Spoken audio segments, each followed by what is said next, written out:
Dengan semakin menguatnya arus radikalisasi, kita membutuhkan pemimpin yang lebih tegas, tidak berdiri di dua kaki dan mampu say no pada intoleransi radikalisme.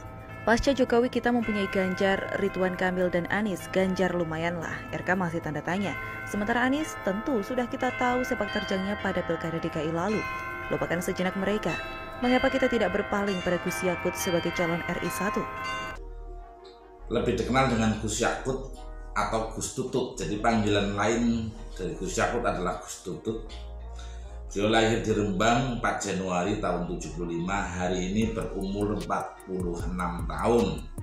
46 tahun kalau 3 tahun lagi 2024 berarti umur 49 tahun.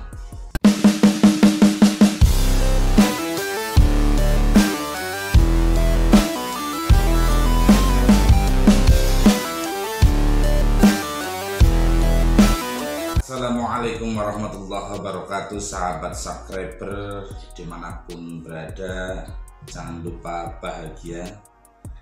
Pagi ini kita akan diskusi tentang tokoh fenomenal baru yang dikenal akhir-akhir ini, tapi sebenarnya beliau punya kiprah yang panjang. Beliau adalah Yakut Khalil Qumas. Saya baca profilnya dulu. Lebih dikenal dengan Gus Yakut atau Gus Tutut. Jadi panggilan lain dari Gus Yakut adalah Gus Tutut. Beliau lahir di Rembang 4 Januari tahun 75, hari ini berumur 46 tahun. 46 tahun kalau 3 tahun lagi 2024 berarti umur 49 tahun. Hari ini menjabat Menteri Agama di Kabinet Indonesia Maju sejak 23 Desember tahun 2020. Tapi beliau sebenarnya punya rekam jejak pengalaman di pemerintahan cukup panjang. Pernah menjadi anggota DPR RI dari Partai Kebangkitan Bangsa. Beliau adalah putra dari Muhammad Khalil Bisri, Kiai Haji Muhammad Khalil Bisri. Memang ini produk unggulan dari kalangan pesantren. Dan beliau juga saudara dari Kiai Yahya Khalil Stakuf, tokoh Nahdlatul Ulama. Dan selain pernah jadi anggota DPR, Gus Yakut atau Gus Tutut juga pernah menjadi wakil Bupati Rembang tahun 2005 sampai 2010. Nah, yang terakhir dikenal, awal-awal dikenal beliau sebagai Ketua Umum Gerakan Pemuda Ansor. Sosoknya yang kontroversi tapi tegas, punya komitmen besar terhadap NKRI dan menolak radikalisme dengan sikap dan tindakannya, menjadikan beliau duduk sebagai Menteri Agama yang hari ini PR Indonesia adalah itu.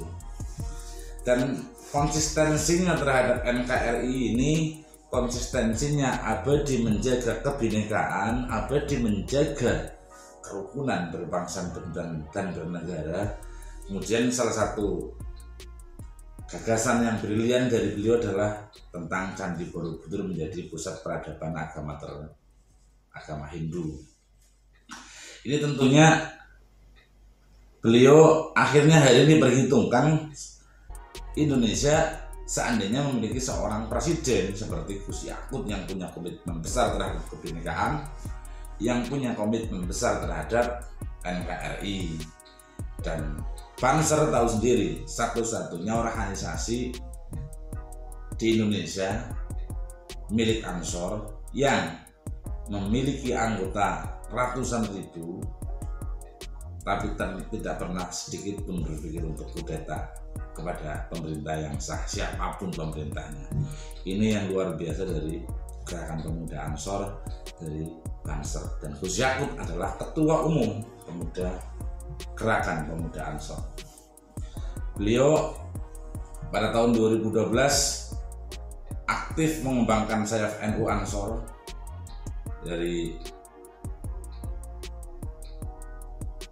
sehingga kemudian menjadi Ketua Gerakan Pemuda Muhammadiyah. Beliau terpilih pada tahun 2015 dan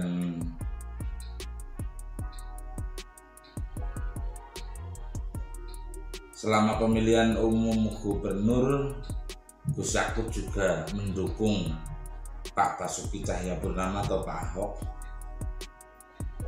meskipun beliau non muslim, tapi justru sama Gus Yakut diberi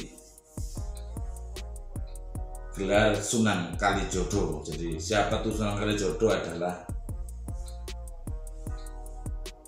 Ahok, karena prestasinya membubarkan Sunan Kalijodo. Nah, ini wacana baru. Yang menarik lagi, PKB justru hari ini rame-rame mewacanakan Gus Yakut menjadi ketua umum PKB. Artinya ini memang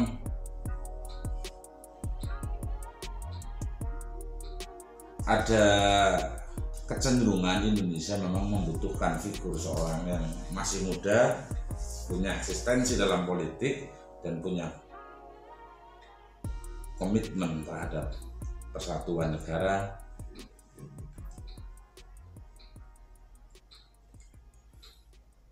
Tapi lagi-lagi dari kalangan internal PKB, seperti yang disampaikan adik kandung Gus Yakut, tidak ada itu wacana muktamar luar biasa, itu hanya isu. Tapi Gus Yakut adalah calon pemimpin alternatif untuk bangsa kita. Tapi siapapun yang nantinya akan memimpin negara ini, yang paling utama dan kunci adalah mereka harus menjaga kebinekaan, menjaga persatuan, dan harus komitmen abadi jaga NKRI. Saya Bas Basadi, Assalamualaikum warahmatullahi wabarakatuh. Lebih dari itu, mungkin di masa depan yang tidak terlalu jauh, yakni 2024 nanti, Gus Yakut memegang amanah yang jauh lebih besar daripada yang sekarang. Oleh karena itu, mari lupakan sejenak Ganjar, RK, apalagi Anies. Lupakan Ganjar, Ridwan Kamil, atau Anies. Bagaimana kalau Gus Yakut? Ditulis oleh Ahmad Reza dari Seo.com. Dengan semakin menguatnya arus radikalisasi, kita membutuhkan pemimpin yang lebih tegas, tidak berdiri di dua kaki dan mampu say no pada intoleransi radikalisme. Pasca Jokowi kita mempunyai Ganjar, Ridwan Kamil, dan Anies. Ganjar lumayanlah, RK masih tanda tanya. Sementara Anies tentu sudah kita tahu sepak terjangnya pada Pilkada DKI lalu. Lupakan sejenak mereka. Mengapa kita tidak berpaling pada Gus Yakut sebagai calon RI 1? Pada 2024 nanti, Gus Yakut akan berusia 49 tahun, usia yang sudah matang dengan asam garam pengalaman. Gus Yakut tidak datang dengan tangan hampa. Sebelum ditunjuk sebagai menak, Gus Yakut adalah anggota Dewan Perwakilan Rakyat Republik Indonesia dari PKB. Ia adalah putra dari Kiai Haji Muhammad Khalil Bisri, salah satu pendiri PKB dan saudara dari Yahya Khalil Stakuf, tokoh NU. Ia juga pernah menjabat Wakil Bupati Rembang periode 2005-2010 dan anggota DPRD Kabupaten Rembang periode 2004-2005. Tapi itu saja tidak cukup. Bagaimana dengan komitmennya terhadap toleransi di negeri ini? Yakut Khalil Qoumas saat ini adalah Ketua Umum Pimpinan Pusat GP Ansor, organis sayap NU. Selepas SMA, Gus Yakut menjadi mahasiswa Fakultas Ilmu Sosial dan Politik Universitas Indonesia. Di sana, ia aktif berorganisasi sebagai Ketua Pergerakan Mahasiswa Islam Indonesia atau PMII cabang UI Depok hingga 97. Komitmen Gus Yakut terhadap pluralisme, kebinekaan, dan toleransi tidak perlu diragukan. Masyarakat dapat menilai sepak terjangnya semenjak semula, dan rekam jejak digitalnya masih dapat dilacak. Misalnya pada 2017 lalu dalam acara Kongko bareng Gus Yakut, beliau menegaskan bahwa Indonesia didirikan seluruh komponen bangsa, berbagai agama, suku, etnis, dan kelompok, termasuk para kiai NU. Sehingga tidak pada tempatnya jika ada kelompok yang ingin menyeragamkan Indonesia dan menghilangkan keberagaman yang ada. Ia berharap masyarakat tak takut menghadapi kelompok intoleran dan radikal. Panglima tertinggi Banser NU tersebut mengatakan jika kemudian ada kelompok atau pihak-pihak yang merongrong persatuan, kebinekaan, dan ingin mengganti negara menjadi khilafah Islamiyah, maka sudah semestinya seluruh komponen masyarakat melawan. Gus Yakut pun sempat tersandung kontroversi, yakni pada akhir Oktober 2018, namanya diperbincangkan menyangkut kasus pembakaran bendera yang berlafal kalimat tauhid. Dia menyatakan bahwa bendera itu bukan bendera berlafal tauhid, melainkan bendera HTI. Keberanian Gus Yakut ini terbilang langka, sementara masih banyak pihak atau tokoh yang sembunyi di balik retorika tidak jelas dan pelintat-pelintut karena tidak ingin kehilangan suara dari kalangan tertentu. Di awal pelantikan sebagai Menteri Agama, Gus Yakut sudah menggebrak dengan pernyataannya. Ia menegaskan untuk menghapus diskriminasi di lingkup Kementerian Agama serta menjadikan agama sebagai inspirasi, bukan aspirasi. Gus Yakut menginginkan satu sama lain untuk saling menghormati, terutama di antara pemeluk agama yang berbeda keyakinan. Dia juga menegaskan bahwa Kementerian Agama akan melindungi dan memfasilitasi seluruh umat beragama di Indonesia. Hal itu dirinya sampaikan saat menemui WNI di Amerika Serikat pada perayaan Natal secara virtual pada Jumat 25 Desember 2020 lalu. Tapi Gus Yakut tidak berhenti di slogan. Langkah-langkah nyata ia lakukan. Lihat saja status Instagram Kementerian Agama. Kini, Kemenak rajin mengucapkan selamat merayakan perayaan atau peringatan hari-hari besar agama lainnya, bukan agama mayoritas saja. Mungkin kelihatannya kecil, namun ini adalah langkah besar. Seperti diungkap Gus Yakut bahwa dirinya bukan Menteri Agama Islam saja, tetapi Menteri untuk semua agama yang ada di negeri ini.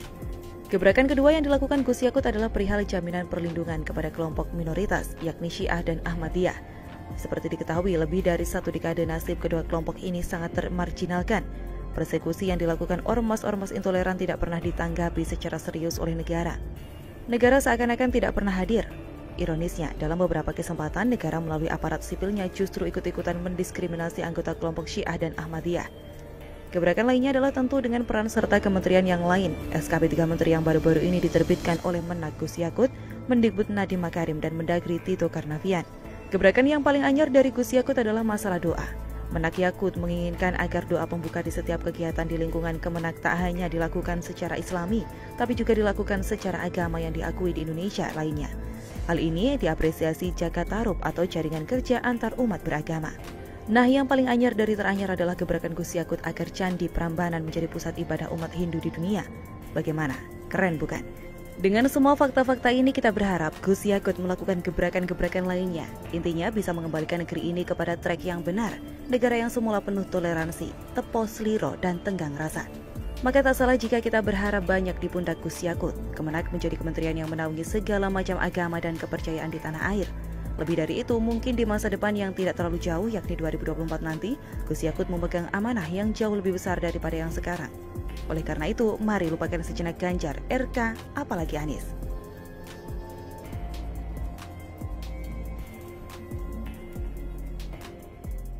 Tidak memenuhi standar-standar yang tidak tahapan-tahapan tadi ya, harus breaking dulu, kemudian baru ini dan harus memenuhi. Nasib vaksin Nusantara. Ditulis oleh Adin dari siwa.com. Virus corona menjadi musibah global yang belum juga usai. Virus menyebalkan ini menyebar ke seluruh dunia tanpa ampun. Negara di seluruh dunia, khususnya negara yang warganya banyak yang terkena corona, berusaha keras untuk segera menanggulanginya dengan vaksin salah satunya. Walaupun vaksin masih pro dan kontra, tapi dengan cara inilah banyak pihak menilai harapan terbaik untuk menekan penyebaran virus corona. Negara-negara maju telah berhasil membuat vaksin anti corona ini, bahkan telah mendistribusikannya ke berbagai negara. Vaksin Moderna dari Amerika Serikat tingkat efikasi 94,5%. Vaksin virus corona Sputnik 5 merupakan produksi perusahaan asal Rusia. Pengembang mengklaim vaksin ini memiliki efektivitas hingga 95% dan tidak menimbulkan efek samping yang mengkhawatirkan pada penerimanya. Vaksin CoronaVac merupakan buatan perusahaan asal Cina, Sinovac. Hingga saat ini, vaksin virus corona ini baru digunakan di sebagian wilayah Cina. Indonesia dengan negara yang mempublikasikan penderita positif corona lebih dari 1 juta orang telah melakukan vaksinasi. Dengan vaksinasi ini diharapkan masyarakat Indonesia segera herd immunity atau bisa mendapatkan kekebalan kelompok. Intinya penyebaran virus corona bisa ditekan dan penderitanya bisa terus menurun. Tersiar kabar ternyata dalam negeri pun sedang membuat vaksin anti corona yang dikenal dengan sebutan vaksin Nusantara. Vaksin ini dikembangkan di bawah pimpinan mantan Menteri Kesehatan Dr. Terawan. Tetapi ternyata vaksin ini tidak diterima begitu saja, bahkan terjadi pro dan kontra. Berdasarkan data studi vaksin Nusantara, tercatat 20 dari 28 subjek atau 71,4% relawan uji klinik fase 1 mengalami kejadian tidak diinginkan atau KTD dalam grade 1 dan 2. Tetapi ternyata dilanjutkan ke fase berikutnya. Inilah yang jadi permasalahan. KTD pada relawan antara lain nyeri lokal, nyeri otot, nyeri sendi, nyeri kepala, penebalan, kemerahan, gatal, petechiae, lemas, mual, demam, batuk, pilek, dan gatal. Vaksin Nusantara mendapat penolakan dari BPOM karena dianggap pembuatannya tidak sesuai prosedur.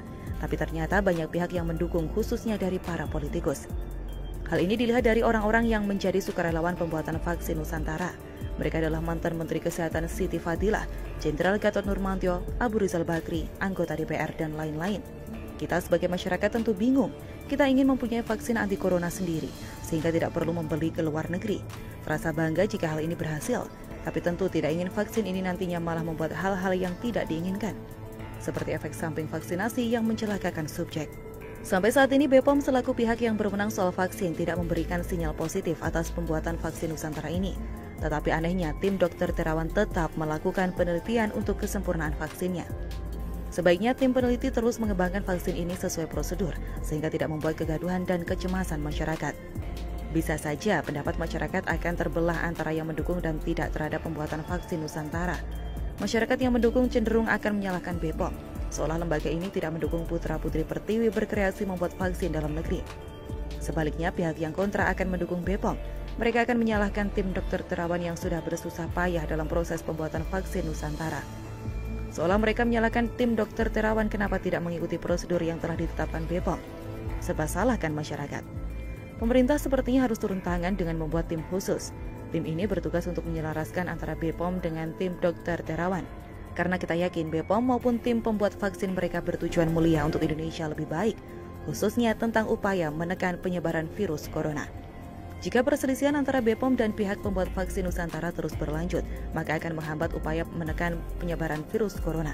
Selain itu, perselisihan ini akan menimbulkan kebingungan dan kecemasan di tengah-tengah masyarakat.